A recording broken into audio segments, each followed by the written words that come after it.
Hi there, and welcome. Tonight, we're going back through time to explore how medieval peasants survived winters. So fluff your pillow, dim the lights, and prepare for an educational journey colder than your ex's heart.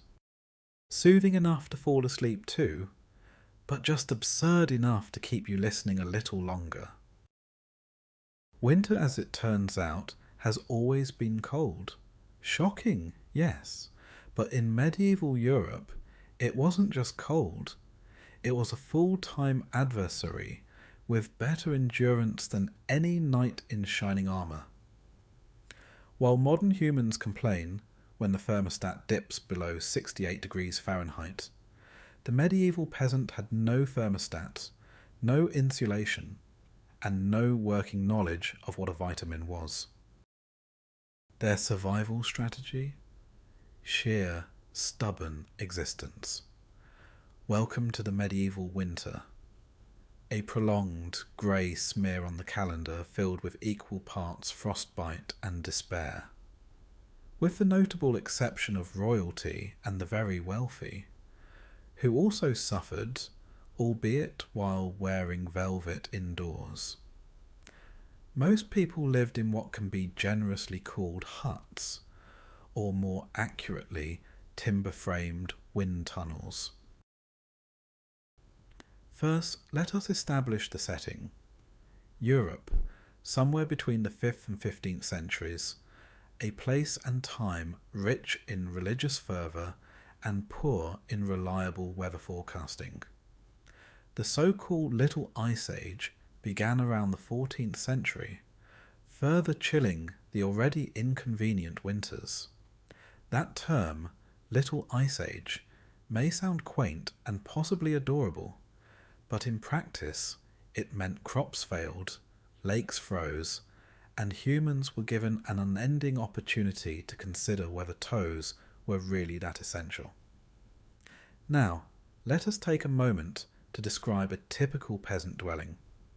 Think of it as a rustic Airbnb, but with fewer amenities and a much higher risk of death by exposure. Walls were made of wattle and daub, a charming blend of mud, straw, and wishful thinking. Roofs were thatched and about as waterproof as a sponge. The floor, dirt, unadorned and uninterested in being anything else. Some might say it was rustic charm, others might say it was exactly what it looked like, filth held together by hope. Inside, the temperature hovered somewhere between slightly warmer than outdoors and, is that your breath I see? Windows, when they existed, were holes. Sometimes they were covered with oiled cloth or animal stomachs stretched thin, which was exactly as lovely as it sounds. There was no insulation, no glass, and certainly no noise-cancelling anything. The wind was a regular house guest, never invited and impossible to evict. Daily life revolved around not dying, which required an unglamorous cocktail of physical labour, wishful thinking, and root vegetables. Winter was not the season for frolicking through the snow. It was the season for realising that you hadn't stored enough firewood, your roof leaked, and your only remaining turnip had become suspiciously soft. If you were especially unlucky, your soft turnip was also your dinner and your best conversationalist. And speaking of firewood, let us examine the tragicomedy that was fuel gathering. Trees, while abundant in theory, belonged to the local lord. That meant peasants could not simply saunter into the woods to fetch some logs without incurring penalties ranging from fines to public humiliation, or, in extreme cases, a short and unpleasant chat with the gallows. Instead, they collected sticks, twigs, and anything vaguely combustible, including dried cow dung, which gave new meaning to the phrase homey aroma. Once inside, that precious fuel was used sparingly in the central hearth. which doubled as their only heat source and a robust producer of indoor smoke. Chimneys were a luxury, so the smoke had to find its way out through a hole in the roof, or, more realistically, just linger until it found the courage to leave. The end result was a house that was simultaneously cold, damp, and full of smoke, a trifecta of medieval ambience. One might think of it as a very early form of steam therapy, except instead of relaxation, it delivered respiratory illness. In such conditions, layering wasn't a fashion choice. It was the only thing standing between a person and hypothermia. Clothes were slept in, worked in, and occasionally washed if someone died, and no one needed them for a while. Blankets were rare. More common was the shared human strategy known as clumping. Family members huddled together like underpaid penguins, trading body heat and possibly lice. Let us not forget the joy of medieval food, a topic which will receive full treatment later, but suffice to say that most meals in winter were hot, mushy and grey.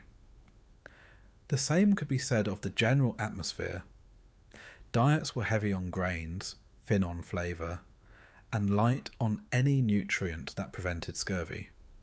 Still, a warm meal was better than a cold one, and something hot in the stomach provided at least the illusion of warmth. So, porridge became a staple, as did weak ale, which had the dual benefit of warming the belly and mildly numbing the soul. Health, unsurprisingly, was not at its seasonal peak. Winter was a time of damp rags and respiratory disease. Coughing was the soundtrack of the season, and medieval medicine, ever inventive, might suggest anything from leeches to prayer to a warm poultice made of boiled moss and regret. Hospitals, where they existed, were often run by monasteries, and the line between divine healing and last rites was perilously thin. And yet the peasants endured. Perhaps it was their unwavering sense of duty. Perhaps it was their lack of alternatives. Or perhaps it was the medieval equivalent of denial. A quiet internal voice whispering, "Spring will come," even as the thatch above their heads began to drip and their fingers turned a festive shade of blue. What winter lacked in joy, it made up for in length. Depending on the region, snow might begin as early as October and linger through March. That meant 6 months of minimal daylight, unreliable heat, and the vague hope that no wolves had wandered too close to the village. Wolves, after all, didn't observe property lines. In especially brutal seasons, they were known to stroll into settlements like they owned the place, which, in a way, they did. Let us also spare a moment to consider the livestock, which were marginally more valuable than the humans and often better treated. Animals were sometimes brought indoors during the worst months, not out of kindness, but because they produced heat and, if necessary, meat. This cosy arrangement led to a charming domestic scene. Humans, chickens, and pigs all cohabiting in aromatic disharmony. Few things say family bonding like being jostled awake by a goose and a goat simultaneously. Entertainment was sparse. Winter evenings were long and dark, filled with storytelling, prayer, and the kind of silences that indicated both deep reflection and the onset of frostbite. Games were played, songs were sung, and sometimes people just stared into fire and contemplated the cruel absurdity of existing in a time where hot baths were suspect and snow was considered a moral trial. In a particularly festive twist, religious observances were one of the few social outings people looked forward to, mainly because they were warmish and involved free food. Christmas, in its early medieval form, was less about gifts and more about surviving long enough to see Epiphany. The local church might offer some hot broth, a prayer, and a firm reminder that cold weather built character. Illness was another constant companion. The dampness encouraged mould, and the lack of ventilation meant it was happy to stay a while. Children coughed, elders wheezed, and everyone else made do with herbal remedies of dubious value. These might include nettle tea, painful in both preparation and consumption, onion compresses, or simply muttering encouraging things to your spleen. Despite all this, there was a strange kind of routine to winter. People planned their days around daylight, and their nights around how many coals were still alive in the hearth. Tasks were minimised. Movement was calculated. Fetching water meant braving ice-covered paths and possibly meeting your end slipping on a frozen pig track. And yet the peasants trudged on, not because they had any romantic notion of struggle, but because the options were slim. Complaining didn't make the frost go away. It merely fogged up your own breath and reminded you of how cold it was.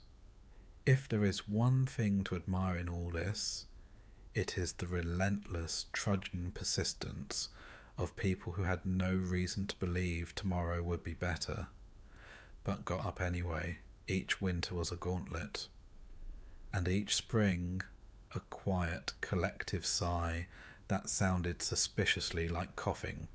In the next section, we will explore the medieval approach to fashion and personal insulation, a subject that will include wool, more wool, and the kind of layering system that screams, "Please do not look too closely, or it may all unravel."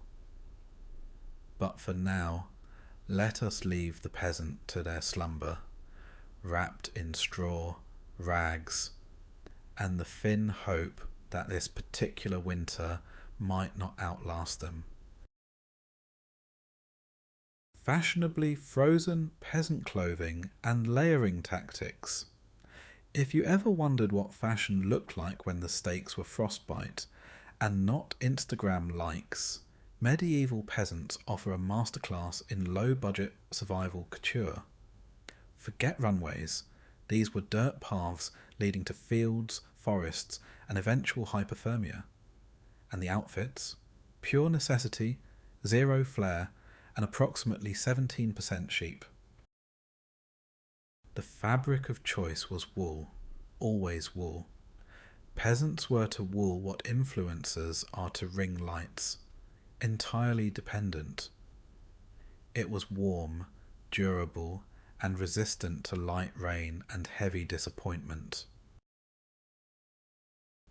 Wool was essentially the medieval miracle fibre, a scratchy, slightly damp miracle that kept peasants from freezing to death and only occasionally gave them a rash. Linen, meanwhile, was used for underlayers and served the essential function of absorbing sweat and other bodily optimism. Linen was to wool what a base coat is to a bad paint job. Critical, but not meant to be admired. It was made from flax and took roughly forever to produce, which made it far too time-consuming for casual fashion statements. Layering was the name of the game. Not because it was stylish, it wasn't, but because it was the only barrier between your vital organs and the uncaring sky. The typical peasant ensemble included a linen shirt, a wool tunic, and then whatever else could be scrounged, sewn, or begged off a dead relative. Cloaks were popular and often fastened with brooches or crude strings. Fast fashion in the most literal sense. Socks? Yes, sort of, if by socks you mean cloth tubes that sometimes stayed up.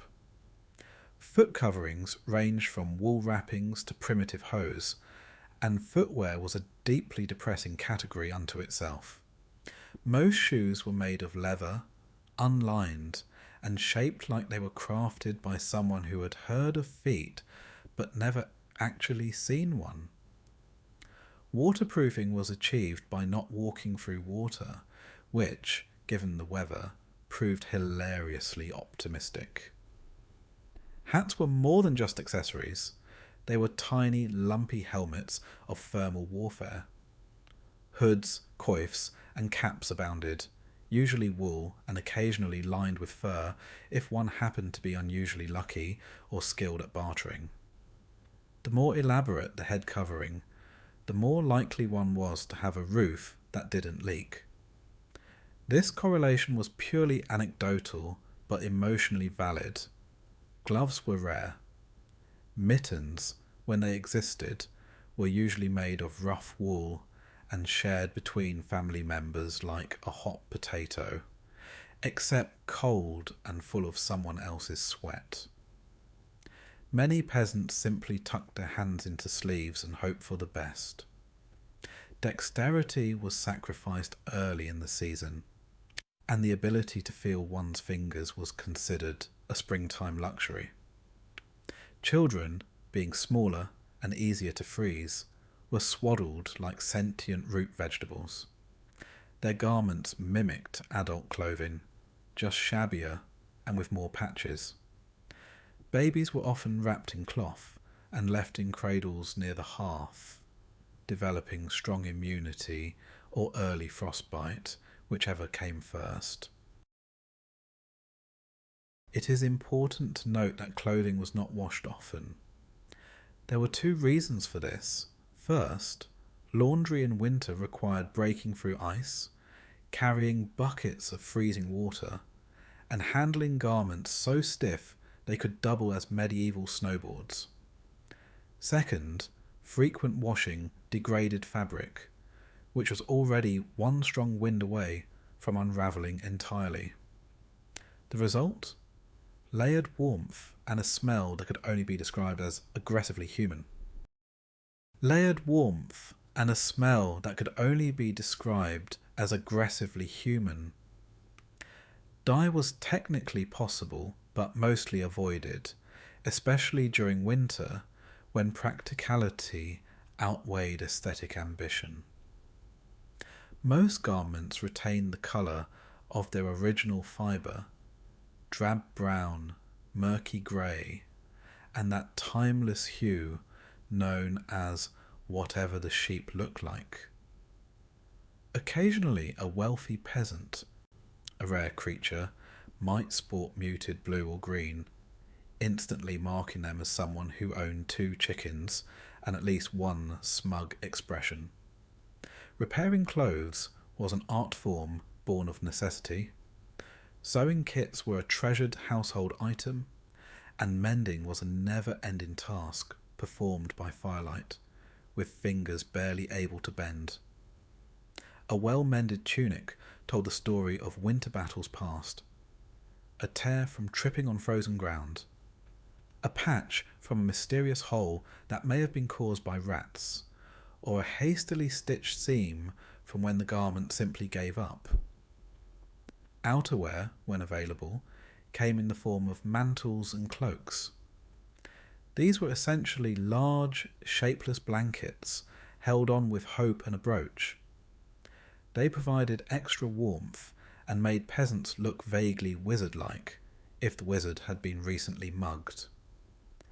Some cloaks were lined with fur, usually rabbit, occasionally cat, and always applied with a sense of grim practicality rather than couture ambition.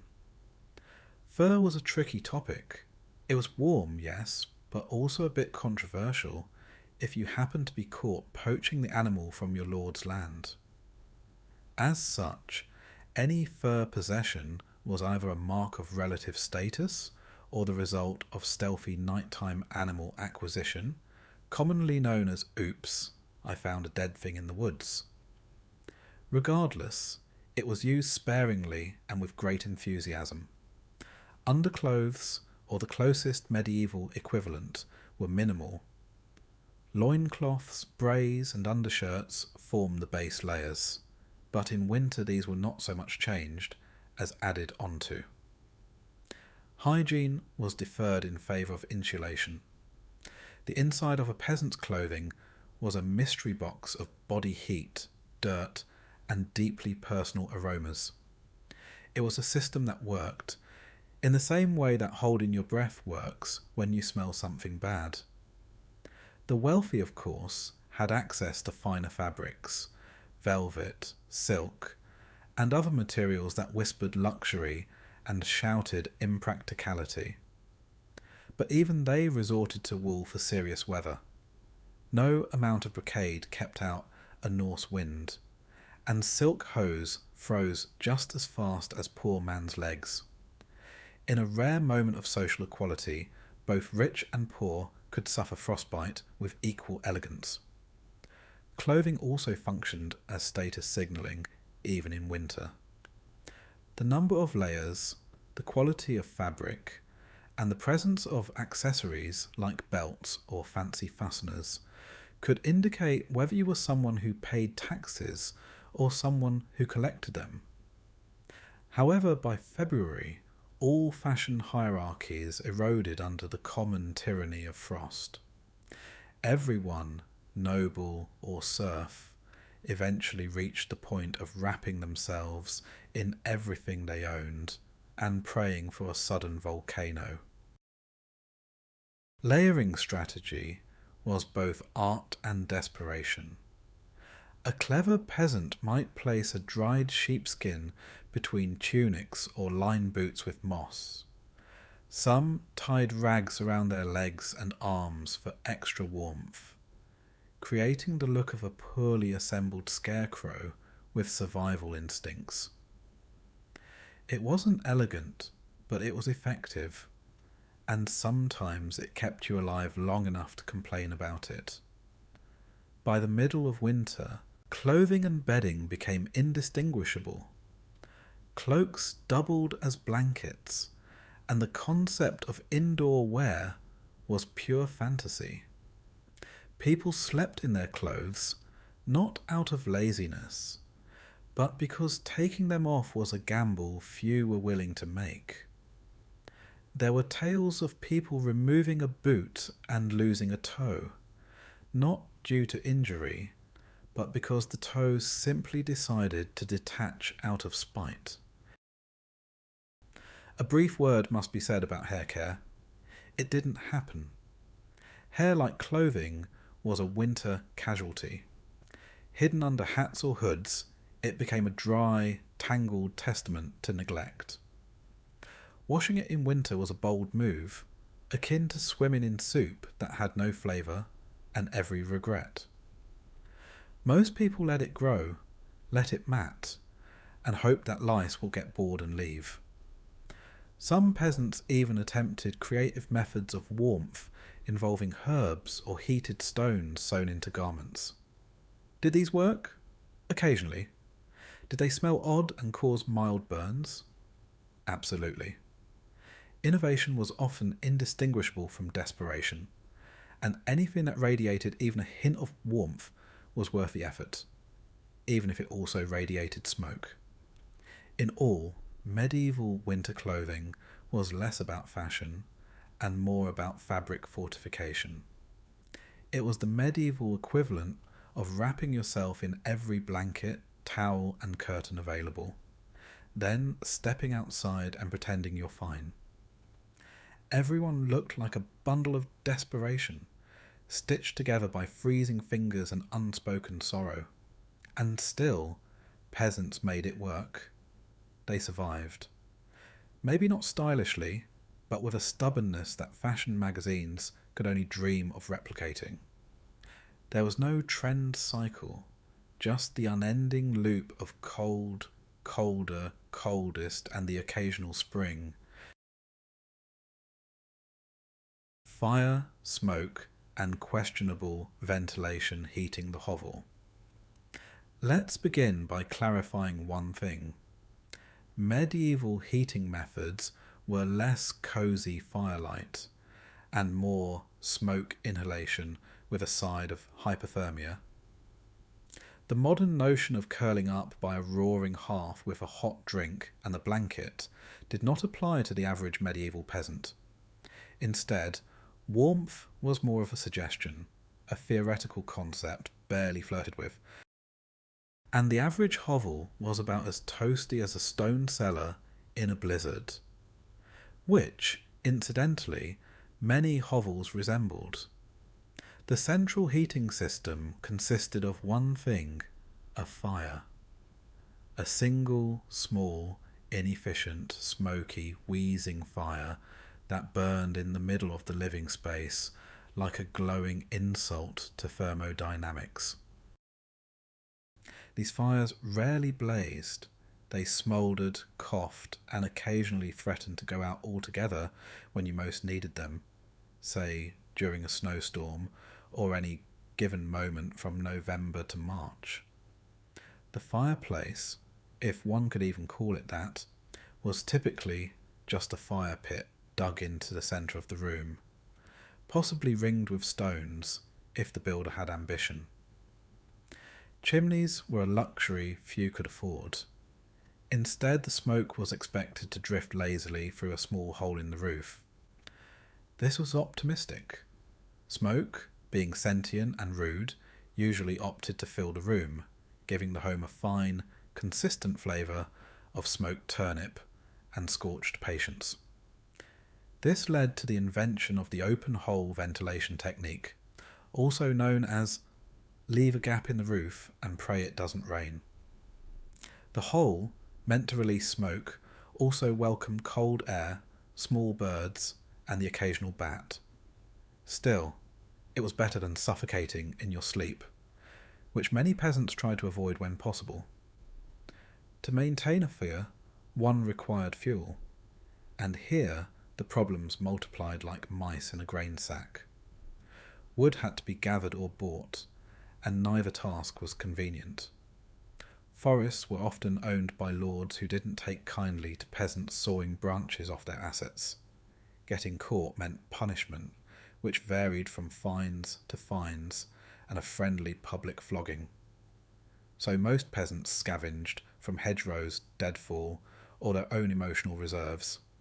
What they burned was rarely ideal. Wet wood, green wood, twigs, dung, yes dung. The use of dried animal manure as fuel was common, as it was abundant, mildly flammable, and already smelled bad, so who cared?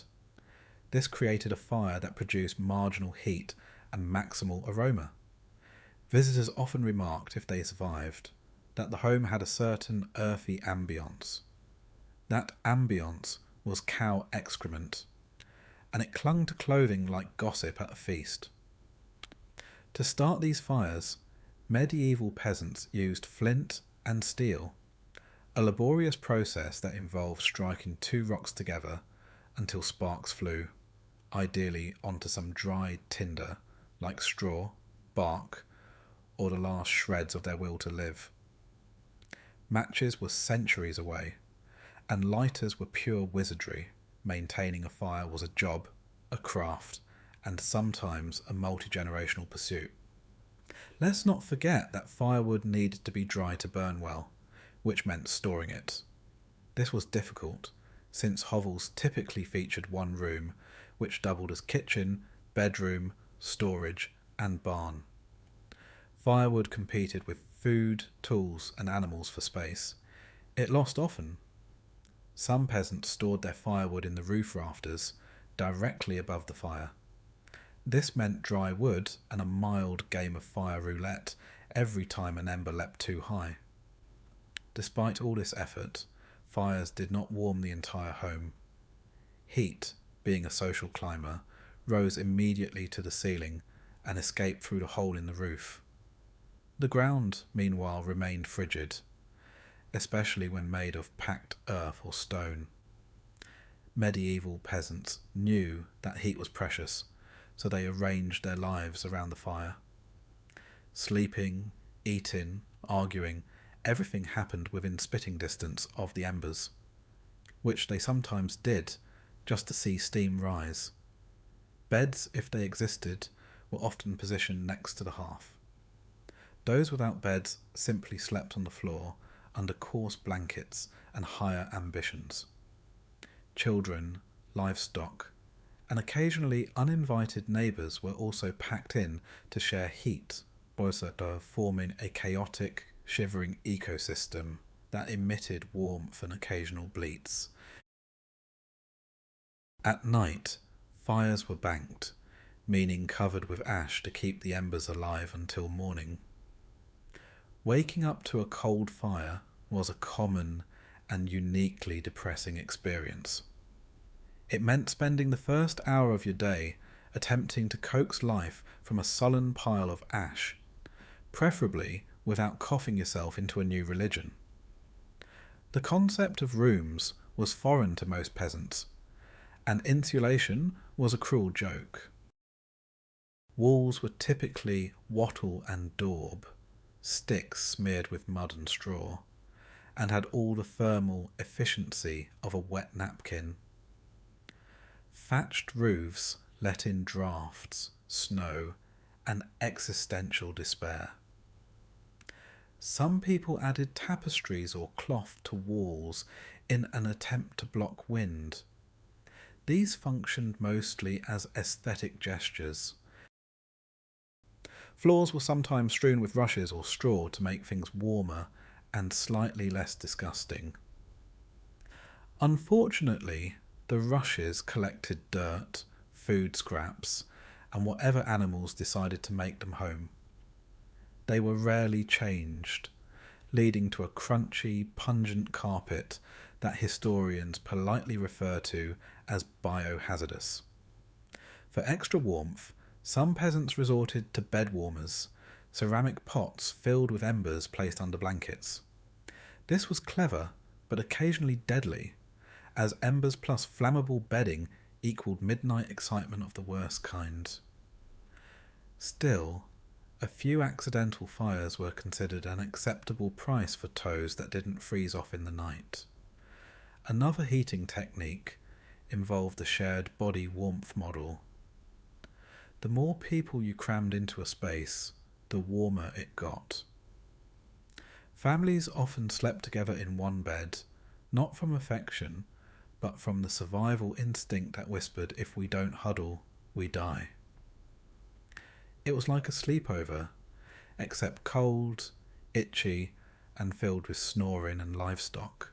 Let us not forget the noble contributions of the kitchen fire. As the only consistent heat source, it served triple duty, cooking, heating, and making everything in the house smell faintly of boiled cabbage. Meals were cooked in large pots hung over the flames, and the smell of simmering gruel often masked the more sinister aromas of damp wool and human proximity. Sometimes, instead of an open hearth, peasants used a hearthstone in the corner of the house. This was basically a flat rock where the fire burned against the wall. It heated slightly more efficiently and filled the house with only 80% of the smoke. Progress, one wheezy inhale at a time. The wealthy naturally had chimneys, enclosed fireplaces, and walls thicker than a bowl of porridge. But even they were not immune to cold. Castles were notoriously drafty, and stone retains heat about as well as a sarcastic apology. Rich folks merely suffered in greater square footage. In some areas, primitive stoves appeared, boxy clay structures that retained heat better than open fires. These were rare, valuable, and likely the result of some eccentric peasant thinking. What if fire, but less deadly? They offered hope that warmth could one day coexist with breathable air. Lighting was another charming winter element. Candles were expensive and often reserved for monasteries, or those with enough coin to not count sheep by touch. Instead, most peasants relied on the light of the fire and whatever moonlight slipped through the smoke hole. Nighttime was dark, long, and filled with existential speculation. Then there was the ever-practical method of not being indoors at all. If you think staying inside was miserable, try spending hours outdoors in freezing wind collecting water, tending animals, or simply walking to the next village. Medieval winter walks weren't scenic strolls. They were frostbitten pilgrimages during which you could lose your way, your toes, or your will to continue. And let's not even mention latrines, which were basically holes in the ground that mocked your dignity and body temperature simultaneously. Peasants also found themselves shoveling snow, but not for fun or exercise. The pathways between homes, stables and fields needed clearing, lest they vanish into drifts and force people to rely on yelling to navigate. Shovels were rudimentary, and gloves were a fantasy item for all but the rich, meaning frostbite was considered an occupational hazard of existence.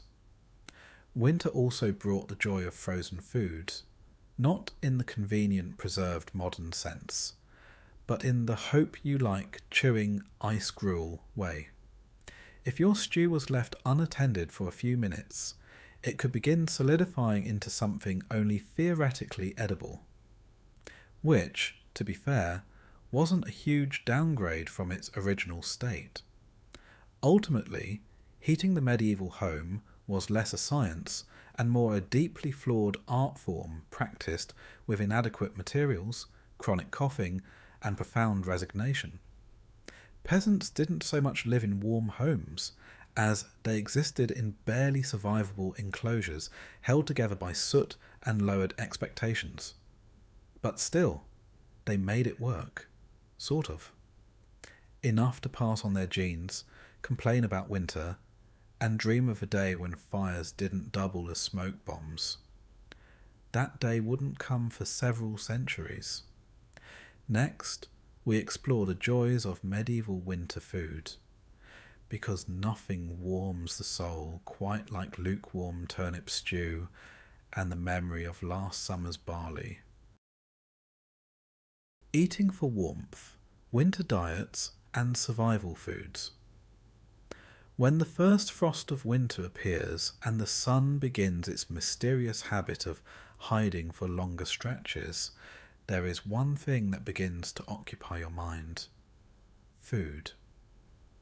Not the kind of indulgent, hearty stews or roasted meats you might associate with a festive holiday gathering, but rather the kind of food you eat when your options are few and your hopes are lower. The medieval peasant was no stranger to this bitter reality, especially during winter when fresh food was scarce, and their winter diet became a mixture of endurance, necessity, and more often than not, disappointment. The medieval winter was not a season of comfort. Forget about the warm, cosy meals that come to mind when you think of winter. No, for the peasant, winter meals were about keeping from freezing to death or starving to death. Sometimes both. In fact, survival was the key word here, not flavour or enjoyment. If a meal could keep you alive until the next miserable day, it had done its job. Bread, the winter staple that could double as a weapon. The cornerstone of the medieval diet, a gift and a curse. Think of it as the prehistoric equivalent of modern-day processed carbs, without the pleasure of a sandwich. For the peasant, bread wasn't something that was enjoyed with butter, jam, or any of these fancy accoutrements we associate with modern civilization. No, bread was more like a tool for filling the belly, a vehicle for survival. By winter, bread had become something that wasn't exactly fresh. Fresh bread was a luxury, and luxury wasn't exactly something the peasant world was familiar with. The bread you would find in a peasant's home during the winter months would have been made from rye or barley, since wheat was reserved for for the more fortunate among the population, mainly the nobles or clergy, who likely had better things to do than wondering if their bread was more like a brick than an edible product.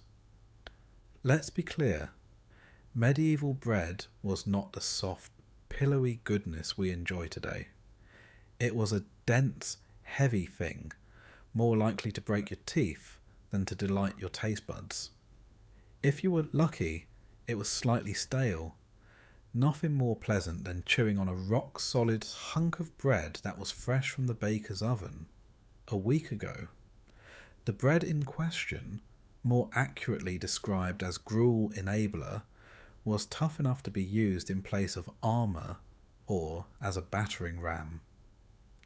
But there were no complaints, because if it didn't taste good, it at least kept you full. And when you're facing the cold and the threat of starvation, that's all that matters. During the cold months, bread was often dunked in broth or soup, though you had to be careful how long you left it in there.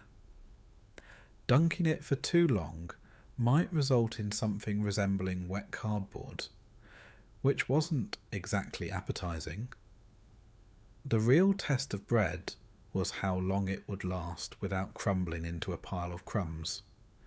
If your bread could survive winter, it could survive anything, including your disappointment. Bread wasn't just for eating either. It was also used in various medieval treatments for ailments. Feeling unwell? You might have been prescribed some mouldy bread, because why not add an extra level of enjoyment to your misery? It didn't do anything for your health, but at least it gave you something to chew on while contemplating the meaning of life and death. Porridge, the dish that refused to die. If there were a medieval food that lasted through the ages as the meal of misery, it would undoubtedly be porridge. While we might think of it as a simple, comforting breakfast dish today, back in the day, porridge was a winter staple. It wasn't the kind of porridge that you'd Instagram for its quaint charm. No, medieval porridge was the kind of food that could make you question all your life choices. Made from grains like barley or oats, porridge was essentially the medieval version of everything in the kitchen sink, boiling whatever grain you could scrounge up in a bit of water and calling it a meal. The texture was the stuff of legends. It could either be watery, like a sad, unsatisfying broth, or so thick that it could double as glue. A spoon would either float on top like a small boat on a lake of despair, or it would stick like cement to the bottom of the pot, and of course the flavour, or lack thereof. If you were lucky, you might have had access to some milk, which would make the porridge slightly less offensive to the senses.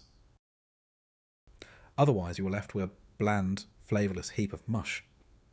Spices were a rare luxury, reserved for those with extra cash, and they wouldn't be found in a typical peasant kitchen. No cinnamon, no sugar, no nutmeg, just porridge. Porridge for breakfast, porridge for lunch, porridge for dinner. In fact, if you were really lucky, you might have a little leftover porridge for the next day, cold and congealed. Winter porridge wasn't for comfort, it was for survival. It was hot, sometimes, filling, sometimes, and offered just enough nutrition to keep you from starving while you waited for the thaw. It wasn't a choice, it was a necessity. Meat, the illusion of luxury. It was the rarest of rarities in a peasant's diet, especially in winter. When we think of winter, we often picture hearty stews simmering on a fire, filled with chunks of beef, lamb, or chicken. But for the medieval peasant, meat was about as rare as a good night's sleep. Meat wasn't something you just had on a Tuesday because you felt like it. No, It was reserved for the truly special occasions, like religious holidays, festivals, or perhaps when an animal had been unfortunate enough to stumble into your view during a particularly hungry stretch. So, what did a peasant do when they were feeling desperate for a bit of animal protein? They'd settle for whatever scraps they could get their hands on, dried, salted, or smoked meats. The concept of a fresh steak was so foreign to them that it might as well have been a fairy tale. Meat was salted and dried to preserve it through the long winter months, but that didn't mean it was enjoyable. This dried meat, often so salty it could make your tongue curl up and run for cover, wasn't exactly the kind of treat you'd want to showcase at a feast. But hey, it was better than nothing.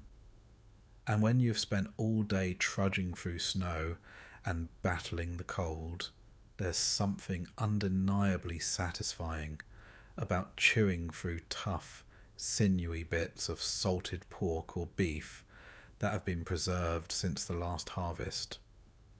Some medieval diets might have included a bit of fish, especially if you lived near a coast, but fish was often salted, dried, or smoked, and that's assuming you could afford it.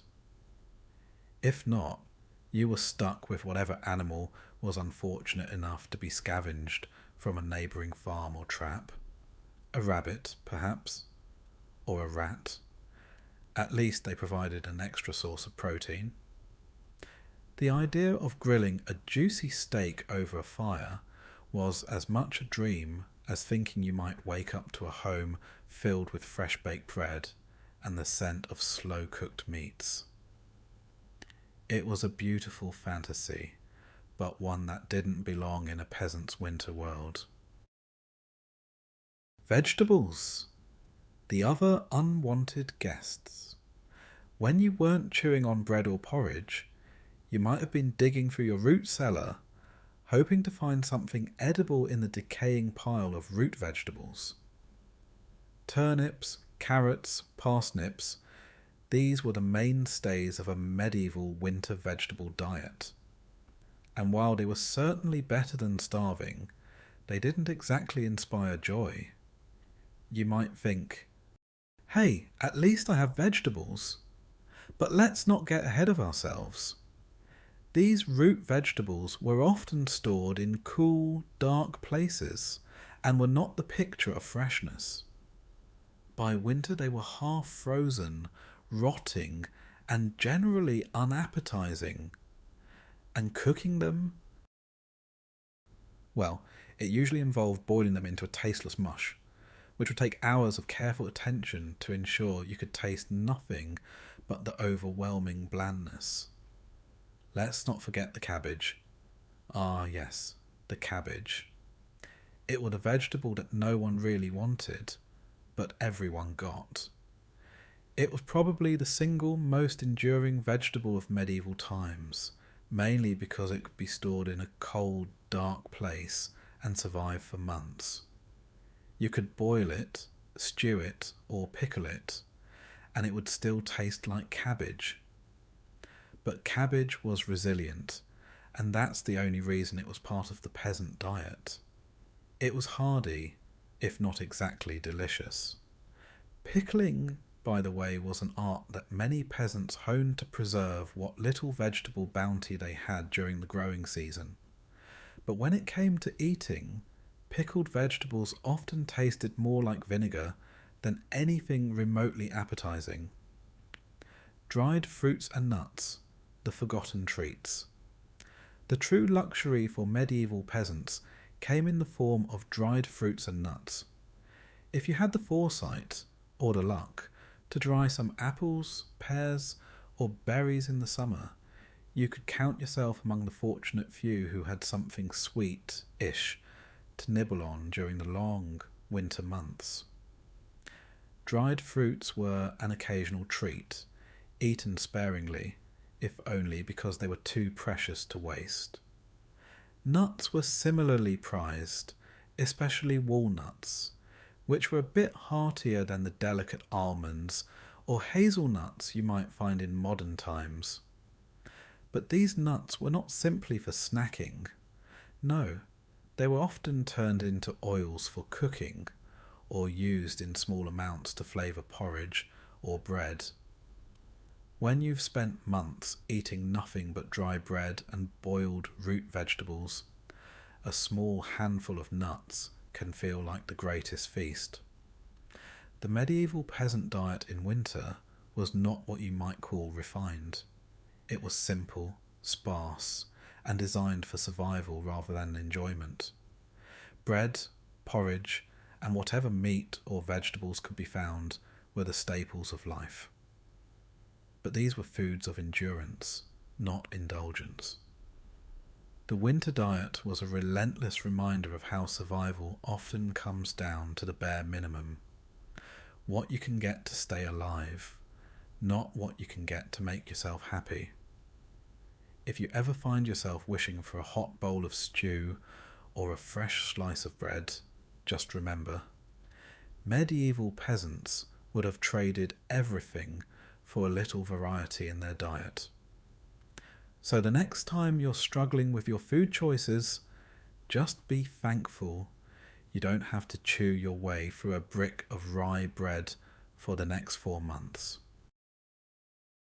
Enduring until thaw, coping mechanisms, folklore, and human stubbornness. Winter is a time of misery, bitter cold, and aching bones. For those living in medieval times, it wasn't just a season. It was an endurance test. You were at war with the elements, and the odds were heavily stacked against you. Your food was either too salty, too bland, or too stale. Your shelter was either drafty or cold enough to make you question the meaning of life, yet somehow you made it through. How? Well, there's a thing called human stubbornness, and then there's folklore, the mystical balm for every broken spirit. Oh, and of course there were coping mechanisms, some healthier than others. At the heart of medieval winter survival was one key thing: stubbornness. It was the original coping mechanism before anyone ever heard of therapy or self-care. No one had a safe space back then. The safe space was the hut with the leaking roof, or maybe the church if it wasn't occupied by the aristocracy. And yet, somehow, people made it through winters that seemed to drag on forever. Why? Because of stubbornness. Medieval people didn't have the luxury of complaining to their friends, or, heaven forbid, posting on social media about their winter blues. No, they just soldiered on, gritting their teeth and pretending they were fine while their fingers were turning blue from the cold. The mere thought of retreating to a warm, cosy corner and curling up with a cup of hot cocoa would have been laughable. You didn't have hot cocoa. You had some lukewarm, watery gruel and a fire that, if you were lucky, would stay lit long enough to keep the frost from forming on your eyebrows. Let's face it, back in those days, the human spirit was made of tougher stuff. You couldn't just surrender to the cold. No, you had to endure. It wasn't about getting through winter, as much as it was about not letting winter get through you. A medieval person would sit there, wrapped in a tattered blanket, because new blankets were a luxury, and mutter to themselves, "This will pass," as if they were negotiating with the elements, as if stubbornness was some sort of mystical shield against frostbite. And for the most part, it worked. Sort of. People didn't thrive in winter. They simply survived. But survive they did, thanks to a kind of unspoken pact with the universe. Yes, it's cold. Yes, it's miserable. But you shall not defeat me. I have bread and porridge and the will to fight on. If human stubbornness was the first defence against winter's brutality, folklore was the second. When the temperatures dropped and the days got shorter, Medieval people turned to stories, beliefs, and rituals to make sense of the chaos around them. It was their version of a coping strategy, except this one involved no actual work or effort beyond sitting around and telling stories. Folklore was the medieval equivalent of comfort food for the soul. Sure, you might not have had a warm bed, but you could sit by a fire and listen to tales of mythical creatures, spirits, and strange happenings that took place when the snow piled up so high that the world outside seemed to disappear. These stories helped people make sense of the things they couldn't control, like, for example, the fact that your entire family was packed into a small, cold hut with little more than a fire and some damp blankets to keep you from freezing to death. Take, for example, the stories of the wild hunt, a common motif in European folklore. These tales told of a ghostly procession of hunters, often accompanied by wolves or other animals, riding through the sky during winter storms. Naturally, this was a comforting thought to consider when your roof was leaking and you could hear the howling wind outside. The wild hunt wasn't just a spooky story. It was an explanation for the frightening, unpredictable weather that seemed to know exactly when to hit hardest.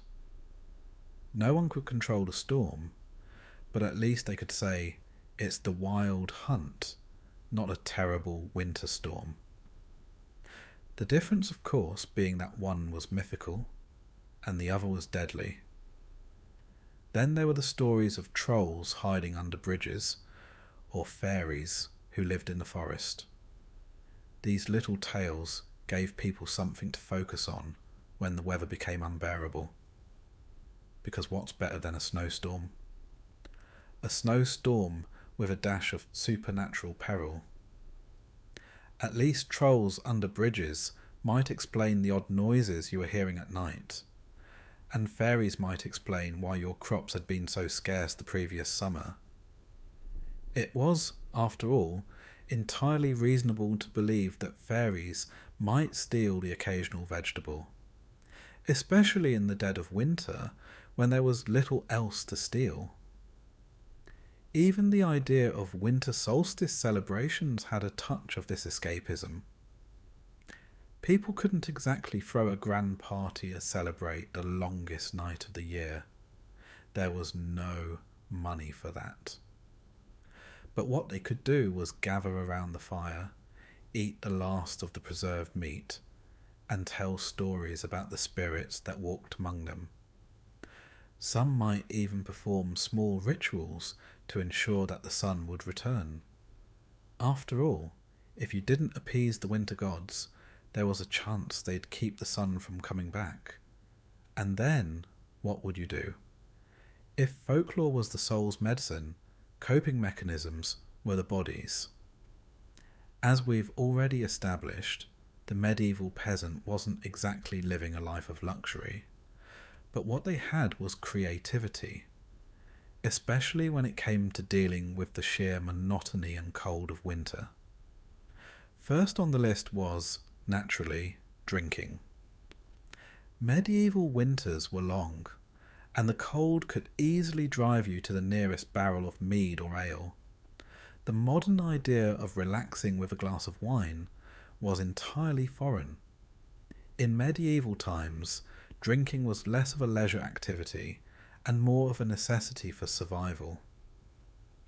Mead and ale were often consumed daily, not because people were particularly fond of them, but because it was one of the few ways to stave off the chill.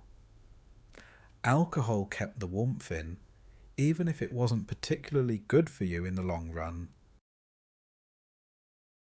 Drinking was also a way to socialise and cope with the crushing isolation of the winter months.